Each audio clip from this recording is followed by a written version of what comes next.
Across the South Coast, live from Solent University, you're listening to Solent Sports News.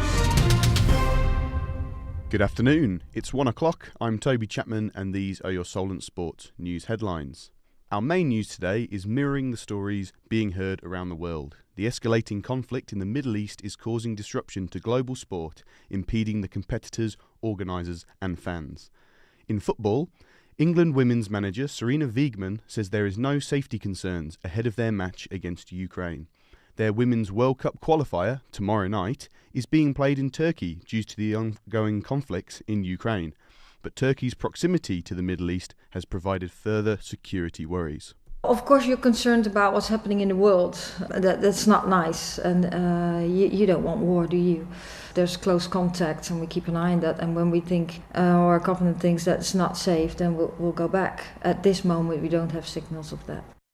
In the F1, organisers of the Australian Grand Prix are confident that there will be no impact to the opening race of the Formula One season.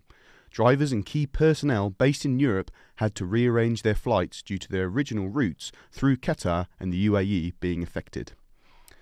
US travel restrictions have already put question marks over Iran's involvement in the 2026 FIFA World Cup. USA are one of the three main hosts of the competition. This weekend's strikes have only added further doubts to their involvement. If they weren't to be involved, Iraq or the UAE would be the favourites to step in, despite their proximity to the conflict zones. Locally, the conflict has disrupted the journeys of three Hampshire cricketers. Their involvement with the England Lions meant that they were in Abu Dhabi for their game against their Pakistan counterparts.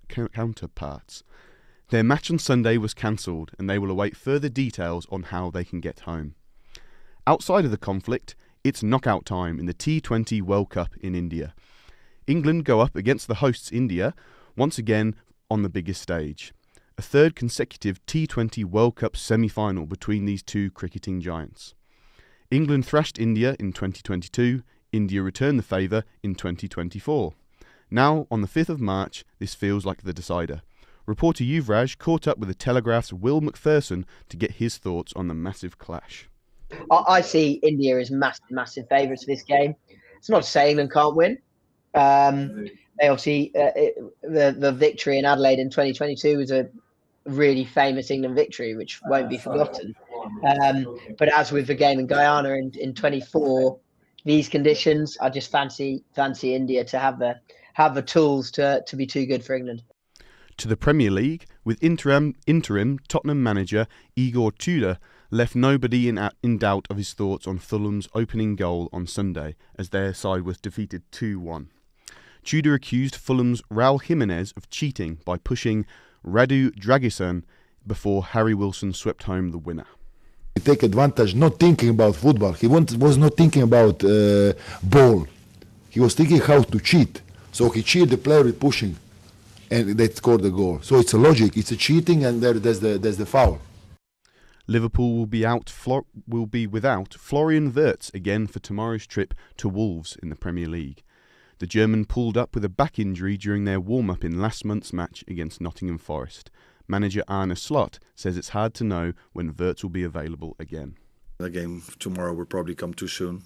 And maybe the game in the weekend as well, but let's see how that ends up. But we hope to have him back somewhere next week. Maybe earlier, maybe a bit later, but that time scale. That's all from us this hour. I'll be back at 2. Remember, you can keep up to date 24 hours a day on our website, solentsportsnews.com.